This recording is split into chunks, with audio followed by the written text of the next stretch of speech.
Hello friends, आज मैं आपको एक्सप्लेन करने वाला हूँ FY B Com semester 2 accountancy subject के chapter number 4 hire purchase system. इस चैप्टर के काफ़ी लेक्चर मैं ऑलरेडी अपलोड कर चुका हूँ। आप हमारी प्लेलिस्ट में जाकर उसे चेकआउट कर लीजिएगा, जिससे आपको पता चलेगा इस चैप्टर में मैंने क्या क्या आपको सिखा दिया, जो आपके एग्जाम में आपकी काफ़ी हेल्प करेगा और आपके एग्जाम में मैक्सिमम मार्क्स आएंगे। It is my guarantee right ना। और इससे पहले मैंने आपको चैप्टर नंबर 1 भी एक्सप्लेन किया, आप हमारी प्लेलिस्ट में जाकर चेकआउट कीजिएगा, आपको काफ़ी हेल्प मिलेगी इस चैप्टर के अंदर। चैप्टर नंबर 2 भी मैंने एक्सप्लेन कर दिया, चैप्टर नंबर 3 भी एक्सप्लेन किया है। और काफ़ी टाइम से कमेंट थी कि सर चैप्टर नंबर 4 में when cash price and rate of interest both are not given, कि जब रोकड़ कीमत और ब्याज का दर दोनों ना दिया गया हो तो हमें सम को किस तरीके से सॉल्व करना चाहिए। तो आज वही मैं आपको एक्सप्लेन करने वाला हूँ। मैंने मेथड का नाम लिखा है when cash price and rate of interest both are not given, यानी कैश प्राइस भी नहीं दी गई है और रेट ऑफ इंटरेस्ट भी नहीं दिया गया है, तो हमें सम को किस तरीके से सॉल्व करना चाहिए। हमारा लेक्चर हिंदी, इंग्लिश, गुजराती सभी लोगों के लिए भी हेल्पफुल है। आप सभी लोगों के बीच में शेयर कर सकते हैं और सभी को अच्छे से मैक्सिमम मार्क्स दिला सकते हैं, जिससे मेरा काम और भी आसान होगा और सभी तक ये नॉलेज अच्छी तरीके से पहुंच जाएगा। गुजराती में मैंने लिखा यहाँ पर, જ્યારે રોકડ કિંમત અને વ્યાજનો દર ના આપેલ, दैट मीन्स यहाँ पे रोकड़ कीमत भी नहीं होगी, ब्याज का दर भी नहीं दिया होगा। जब इस टाइप का सम आएगा तो आपको इजीली इस मेथड को याद करना होगा। सबसे पहले आपको 3 स्टेप याद करने होंगे, जिससे मैं कहूँगा फर्स्ट इंस्टॉलमेंट प्रथम हफ्ता, सेकेंड इंस्टॉलमेंट बीजो हफ्तों एंड थर्ड इंस्टॉलमेंट त्रीजो हफ्तों। जहाँ पे मैं फर्स्ट इंस्टॉलमेंट को इंडिकेट करूँगा x+3y के द्वारा, सेकेंड इंस्टॉलमेंट को इंडिकेट करूंगा x+2y के द्वारा, और थर्ड यानी कि तीसरे हफ्ते को मैं इंडिकेट करूंगा x+y के द्वारा। ये मेथड आपको कब यूज करनी, जब rate of interest and cash price both are not given, रोकड़ कीमत भी नहीं दिया गया, ब्याज का दर भी नहीं दिया गया, तो आपको सिंपल ये 3 इंस्टॉलमेंट याद करने होंगे। First instalment x+3y, second instalment दूसरा हफ्ता x+2y एंड थर्ड इंस्टॉलमेंट यानी कि तीसरा हफ्ता x+y। अब आपको मैं एक सम सॉल्व कराऊंगा। जो मैं आपको सम सॉल्व कराने वाला हूँ, आपकी बुक का ये एग्जाम्पल नंबर 9, और मैंने यहाँ पर होमवर्क भी लिख दिया है। एग्जाम्पल नंबर 9 सीखने के बाद आप होमवर्क में एग्जाम सम नंबर 9 भी सॉल्व कर सकते हैं, राइट। तो सबसे पहले आपको क्या करना है, जब आप एग्जाम हॉल में जाएंगे तो सबसे पहले आपको सम को अच्छी तरीके से रीड करना होगा। यहाँ पे आपके सामने एग्जाम्पल नंबर 9 है, इसे मैं अच्छी तरीके से पहले रीड करूंगा, तो आपको भी अच्छी तरीके से रीड करना है। Shri Anand bought a machine from the Gujarat engineering company limited on higher purchase system. मैं इसे गुजराती में भी एक्सप्लेन करूंगा, इसलिए हिंदी, इंग्लिश, गुजराती सभी लोगों के लिए काफ़ी हेल्पफुल है, राइट। ऑन सिस्टम 1 अप्रैल 2008, यानी यहाँ पे हायर हुआ है कौन सी तारीख को, 1 अप्रैल 2008 को मशीन को हायर किया गया है। ₹1000 was paid to be paid on the signing the agreement, और आपने जैसी मशीन खरीदी थी तो आपने ऑन द स्पॉट, करार के समय, कॉन्ट्रैक्ट के टाइम पे 1000 पेड कर दी कि मेरे पास कैश नहीं है तो मैं इसे कैसे लेना चाहूँगा, सर इंस्टॉलमेंट में लेने की कोशिश करूँगा। तो आपने सबसे पहले कितने रुपीज़ भर दिए, सर हमने भर दिए थे 1000 रुपीज़ ऑन कॉन्ट्रैक्ट टाइम, यानी कि करार के समय, signing the agreement. And balance in 3 annual instalment as follow, बाकी का पैसे को आपने इंस्टॉलमेंट में डिस्ट्रीब्यूट कर दिया, जिसमें से आपका पहला हफ्ता है 1300 का, सेकेंड इंस्टॉलमेंट 1200 का एंड थर्ड इंस्टॉलमेंट 1100 का। इस प्रकार से आपने 3 इंस्टॉलमेंट में पैसा देने का वहां पर प्रॉमिस किया है। लिखा हुआ है depreciation is charge 10% per annum. यहाँ पे घिसाई का जो रेट है, घसारानो जो दर है, वो कितने टका है, 10%। ध्यान रखना, ये रेट ऑफ इंटरेस्ट नहीं है, ये डेप्रिसिएशन रेट है। घिसाई का रेट दिया 10% ऑन स्ट्रेट लाइन मेथड, जिसे हम गुजराती में कहेंगे सीधी रेखा पद्धति के द्वारा। The books of the firm are close on 31 December, और ये कंप्लीट कब होगा, 31 दिसंबर को कंप्लीट हो जाएगा। Write off machine accounts in the books of Shri Anand. I hope some को मैंने किस तरीके से रीड किया आप समझ गए होंगे। अब मैं यहाँ पे आपको समझाने वाला हूँ, कहीं पे भी कैश प्राइस दिया हुआ है, सर कैश प्राइस नहीं दिया था, रोकड़ कीमत नहीं दी थी, सिर्फ ये पैसे दिए 1000। जब आपने मशीन खरीदा था तो ऑन द स्पॉट कितने रुपीज पेड किए, आपने पैड किए थे यहाँ पर 1000, राइट ना। और उसके बाद यहाँ पे कहीं पे रेट ऑफ इंटरेस्ट, ब्याज का दर दिया हुआ है, सर कहीं पे भी नहीं दिया है। तो सिंपल हमें कितने स्टेप फॉलो करने होंगे, सर 3 स्टेप। तो आपको वो 3 स्टेप कौन से थे, सर सबसे पहले हमें लिखना होगा फर्स्ट इंस्टॉलमेंट प्रथम हफ्ता, जिसे मैं इंडिकेट करूंगा x+3y के द्वारा, सेकेंड इंस्टॉलमेंट दूसरा हफ्ता x+2y एंड थर्ड इंस्टॉलमेंट तीसरा हफ्ता x+y के द्वारा, राइट। तो सबसे पहले वैल्यू लिख देता हूँ। फर्स्ट इंस्टॉलमेंट की वैल्यू कितनी है, 1300। तो फर्स्ट इंस्टॉलमेंट के सामने आप राइट कीजिए 1300, राइट ना। एंड चेकआउट करते हैं सेकेंड इंस्टॉलमेंट। सेकेंड इंस्टॉलमेंट हमारे पास कितने का था सर 1200 का था, एंड थर्ड इंस्टॉलमेंट कितने का 1100 का। तो सेकेंड इंस्टॉलमेंट के सामने यानी कि दूसरे हफ्ते के सामने लिख दीजिए 1200 एंड फर्स्ट इंस्टॉलमेंट यानी कि प्रथम हफ्ता के सामने लिख दीजिए 1100। यहाँ पे आपको वैल्यू मिल चुकी है फर्स्ट इंस्टॉलमेंट की भी, सेकंड इंस्टॉलमेंट की भी और थर्ड इंस्टॉलमेंट की। अब हमें यहाँ पर इंस्टॉलमेंट की वैल्यू तो मिल चुकी है, बट यहाँ पे एक्स की वैल्यू क्या रही होगी या फिर वाई की वैल्यू क्या रहेगी वो हमको नहीं पता है। अब एक्स और वाई को सॉल्व करने के लिए हमें इन तीन इक्वेशन का आपस में कंपेरिजन करना है। आप फर्स्ट का सेकंड के साथ भी कर सकते हैं, सेकंड का थर्ड के साथ भी कर सकते हैं, किसी के साथ भी कंपेरिजन कर सकते हैं। मैं यहाँ पे क्या करने वाला हूँ, आपका फर्स्ट इंस्टॉलमेंट का कंपैरिजन कर देता हूँ सेकेंड इंस्टॉलमेंट के साथ में, या फिर सेकेंड का कर देता हूँ थर्ड के साथ में। तो सबसे इजी पड़ेगा हमें सेकेंड और थर्ड। तो सेकेंड का कंपैरिजन किसके साथ करता हूँ, थर्ड के साथ। तो सेकेंड इंस्टॉलमेंट यानी कि दूसरा हफ्ता हमारा कितना है x + 2y। तो आप यहाँ पे राइट कीजिए, आई होप आपको दिखाई दे रहा होगा, x + 2y = सेकेंड इंस्टॉलमेंट कितने का था 1200 का, राइट ना। और कंपैरिजन करूंगा मैं थर्ड इंस्टॉलमेंट के साथ में। तो हमारा थर्ड इंस्टॉलमेंट क्या दिया हुआ है सर, x + y = 1100। तो आप यहाँ पे राइट कीजिए x + y = 1100, राइट। अब हमें मैथमेटिक्स रूल यूज करना है, बिकॉज जब हमारे पास दो इक्वेशन आ चुके, मैं चाहूँ तो इसे बोल सकता हूँ इक्वेशन नंबर 1 और इन्हें कह सकता हूँ इक्वेशन नंबर 2। अब हमें कंपैरिजन करना है, कैसे करना है, ये प्लस का एक्स है ना, जब कोई साइन नहीं दिखाई देती है तो उसे हम प्लस कहते हैं। तो प्लस का एक्स क्या हो जाएगा माइनस का, प्लस का वाई क्या हो जाएगा माइनस का, एंड प्लस का 1100 क्या हो जाएगा सर माइनस का। प्लस एक्स से माइनस एक्स क्या हो जाएगा, रिजेक्ट हो जाएगा। अब हमारे पास प्लस का 2y हो गया और माइनस का y हो गया। प्लस 2y में से माइनस का y अगर आप रिमेनिंग लेस कर देंगे तो आपके पास जस्ट क्या बचेगा सर, ओनली y बचेगा, 1y। आप चाहे तो 1 लिख सकते, नहीं लिखोगे don't worry.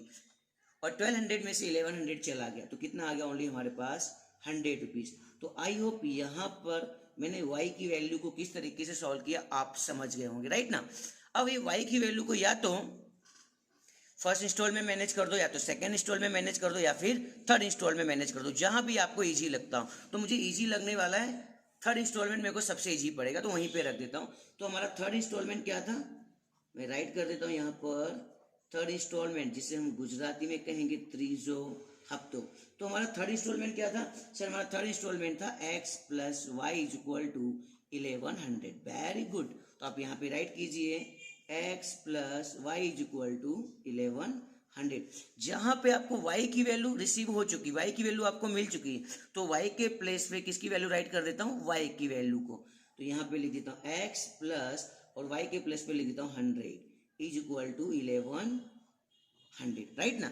Mathematic rule use, एक प्लस का 100 सामने जाएगा तो माइनस का हो जाएगा, तो आपको मिल जाएगा इजीली x की वैल्यू 1100 - 100 = 1000। तो आपको यहाँ पे मिल चुकी है x की वैल्यू 1000। आई होप मैंने यहाँ पे x और y की वैल्यू को किस तरीके से सॉल्व किया आप समझ गए होंगे, राइट। अब हमें ढूंढना है कैश प्राइस। ये तो हमें x और y की वैल्यू मिल चुकी है, अब हमें ढूंढना चाहिए कैश प्राइस। तो कैसे ढूंढेंगे, फिर से चेकआउट करता हूँ। तो सबसे पहले मैं यहाँ पे लिख देता हूँ फर्स्ट इंस्टॉलमेंट, गुजराती में कहेंगे प्रथम हफ्ता। जो हमारा फर्स्ट इंस्टॉलमेंट था वो कितने रुपीस का था सर, फर्स्ट इंस्टॉलमेंट हमारा यहाँ पर ये रहा, x + 3y = 1300। तो मैं यहाँ पे राइट करता हूँ x + 3y = 1300, राइट ना, यही था ना। तो हमारे पास x की वैल्यू तो आ चुकी है सर, कितनी आई थी 1000। तो आप यहाँ पे राइट कीजिए 1000 + 3 × y की वैल्यू भी आ चुकी है अपने पास, कितनी आई थी सर 100 आई थी। 3 × 100 आप चेकआउट कर लो, आपका आंसर राइट हो चुका है, 1300 हो गया। यहाँ पर किस तरीके से होगा आई होप आप समझ गए होंगे। 1000 + 3 × 100 कितना हो जाएगा 300, दोनों का प्लस करेंगे तो कितना आ जाएगा 1300। आई होप आप समझ गए यहाँ पर, राइट। सेकेंड वैल्यू में अरेंज करता हूँ किसके अंदर से, सेकेंड इंस्टॉलमेंट के अंदर भी से मैं मैनेज कर देता हूँ। तो मैं यहाँ पर आपको राइट करके बताने वाला हूँ सेकेंड इंस्टॉलमेंट, जिसे हम गुजराती में कहेंगे बीजो हफ्तो। तो हमारा सेकेंड इंस्टॉलमेंट कितना था सर, हमारा सेकेंड इंस्टॉलमेंट था x + 2y। टोटल वैल्यू कितनी आ चुकी थी सर 1200, ये तो पहले से गिवन थी। राइट कीजिए यहाँ पर एक्स की वैल्यू आपने सॉल्व की थी, एक्स की वैल्यू आपकी कितनी आ गई थी, यहाँ पर ये रहा, एक्स की वैल्यू आ चुकी थी हमारे पास 1000। तो आप एक्स के प्लेस पे राइट कीजिए 1000 प्लस 2 इंटू वाई की वैल्यू कितनी आई थी सर, 100 रुपीज़ आई थी। ये रहा हमारे पास y इज इक्वल टू 100, तो 2 इंटू 100 हो जाएगा। तो टोटल ये भी आ चुका है आपका 1200। कैसे है आप समझ गए होंगे, 1000 plus 200 is equal to 1200, right ना। नेक्स्ट सॉल्व करता हूँ मैं यहाँ पे आपके सामने थर्ड इंस्टॉलमेंट, जिसे हम गुजराती में कहेंगे त्रीजो हफ्तो, राइट। तो हमारा जो थर्ड इंस्टॉलमेंट था वो कितना था हमारे पास sir, x plus Y is equal to 1100 था। तो x की वैल्यू आपने सॉल्व की थी, कितनी आई थी सर 1000, y की वैल्यू कितनी आई थी सर 100 आई थी। टोटल कितना हो गया यहाँ पर 1100। आई होप यहाँ पे first instalment, second instalment and third instalment में मैंने x और y की वैल्यू को किस तरीके से अरेंज किया, आई होप आप समझ गए होंगे। अब हमें ढूंढना है इसमें से इंटरेस्ट कितना है और कैश कितना है, इंटरेस्ट कितना है और कैश कितना है। तो मैं यहाँ पर आपके सामने एक कॉलम बना रहा हूँ जिसके सामने लिख देता हूँ कैश प्राइस, जिसे हम गुजराती में कहेंगे रोकड़ कीमत, राइट। यहाँ पे लिखूंगा प्लस इंटरेस्ट, जिसे हम गुजराती में कहेंगे ब्याज, राइट। टोटल हमारे पास कितने इंस्टॉलमेंट थे सर, हमारे पास टोटल थे 3 इंस्टॉलमेंट। तो मैं यहाँ पे सबसे पहले लिख देता हूँ फर्स्ट इंस्टॉलमेंट प्रथम हफ्ता, सेकेंड इंस्टॉलमेंट दूसरा हफ्ता एंड फाइनली थर्ड इंस्टॉलमेंट तीसरा हफ्ता। तो हमारे पास जो फर्स्ट इंस्टॉलमेंट था उसकी वैल्यू कितनी आई थी सर, हमारे पास आई थी 1300। तो 1300 में 1000 कैश है और 300 का इंटरेस्ट है। इसके दो डिपार्टमेंट कर देता हूँ, 1000 कैश है और 300 का इंटरेस्ट है। टोटल कितना हो गया हमारा 1300। आई होप आप समझ गए कि फर्स्ट इंस्टॉलमेंट 1300 में 1000 कैश रहेगा एंड 300 इंटरेस्ट रहेगा, राइट ना। सेकेंड इंस्टॉलमेंट हमारे पास कितना था 1200 का, जिसमें से 1000 कैश है और 200 इंटरेस्ट है। तो आप यहाँ पे राइट कीजिए 1000 रोकड़ा है और 200 का इंटरेस्ट है। टोटल कितना हो गया हमारे पास 1200, वही हमारा इंस्टॉलमेंट था। थर्ड इंस्टॉलमेंट हमारे पास कितना था 1100, जिसमें से 1000 कैश है और 100 का इंटरेस्ट है। तो आप यहाँ पे राइट कीजिए 1000 का सर कैश था यानी रोकड़ा था और 100 का इंटरेस्ट यानी कि ब्याज था। टोटल कितना हो गया हमारे पास 1100। आई होप मैंने इसे किस तरीके से सॉल्व किया आप समझ गए होंगे। अब हमारे पास 1000 प्लस 1000 प्लस 1000, तो टोटल कैश कितना हो चुका है सर, टोटल कैश हो चुका है 3000।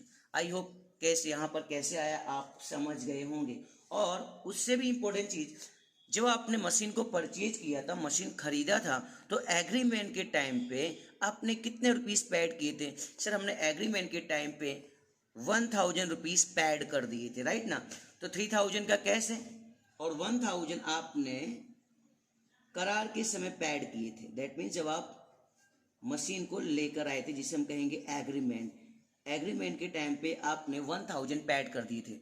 तो 3000 प्लस 1000 कितना हो जाएगा हमारे पास सर, हो जाएगा टोटल कैश प्राइस, जिसे हम गुजराती में कहेंगे रोकड़ कीमत। 3000 प्लस 1000 कितना हो जाएगा 4000। आई होप यहाँ पर कैश प्राइस कैसे आया आप समझ गए होंगे। बट उससे भी इम्पोर्टेंट चीज, सम के अंदर कुछ और भी गिवन है।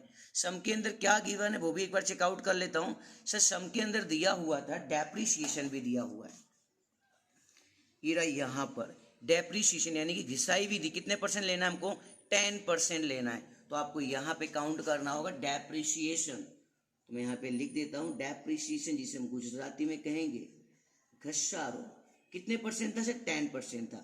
डेप्रीशिएशन हमेशा किस पे आएगा सर, कैश प्राइस पे।